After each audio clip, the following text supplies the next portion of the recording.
Can I explain the rise and fall of the capital in just 24 hours?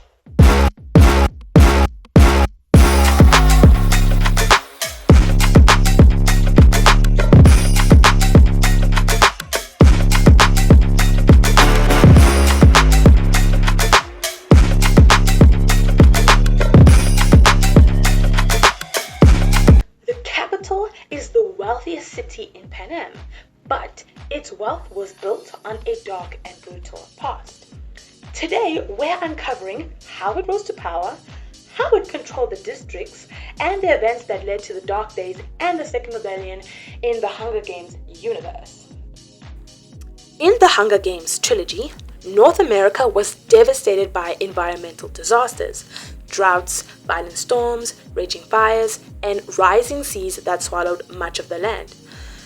As resources became scarce, society collapsed into a brutal war over what little remained.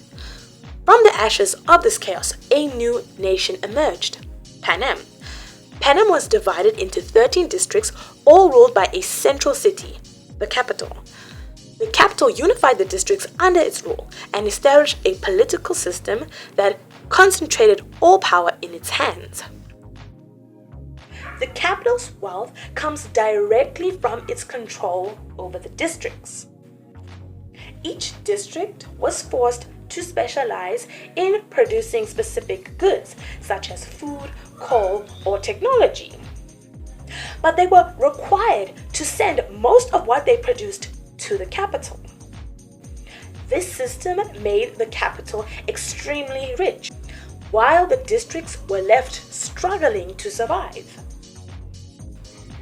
Before the Dark Days, a civil war between the capital and the districts, resentment had already been growing. The districts were tired of exploitation, inequality, and harsh rule.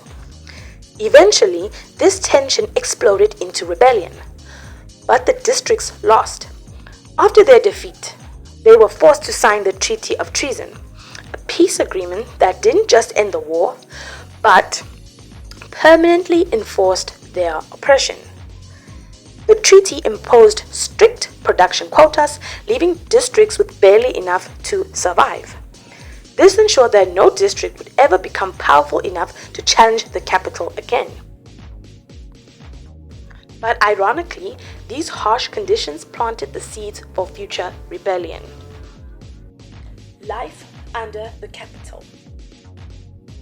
Panem became an extreme autocracy with all power concentrated in the capital. District citizens had no political representation. They couldn't vote, organize, or challenge authority. They were under constant surveillance and fear. Travel between districts was forbidden and communication was tightly controlled. The capital kept the districts divided, not just from each other, but internally as well, ensuring they would never unite against it. The spark of the rebellion. By the time of the 74th Hunger Games, the districts were already on edge. Years of hunger, fear, and oppression had pushed them to their limits. Then came Katniss Everdeen. When Katniss and Peter threatened to eat poison berries rather than kill each other, they forced the capital into a crisis. If both tributes died, it would undermine the entire purpose of the games. So the capital allowed them both to win. But this moment became a symbol of defiance, and it ignited rebellion across the districts. Till's mistake. President Snow attempted to regain control, likely using the Quarter Quell to eliminate Katniss. But it backfired terribly. District 13, long believed to be destroyed, emerged as the center of the rebellion. They rescued Katniss and turned her into the Mockingjay, the face of the rebellion. The fall of the capital. In Mockingjay, Katniss reluctantly embraces her role and joins the districts in their fight against the capital.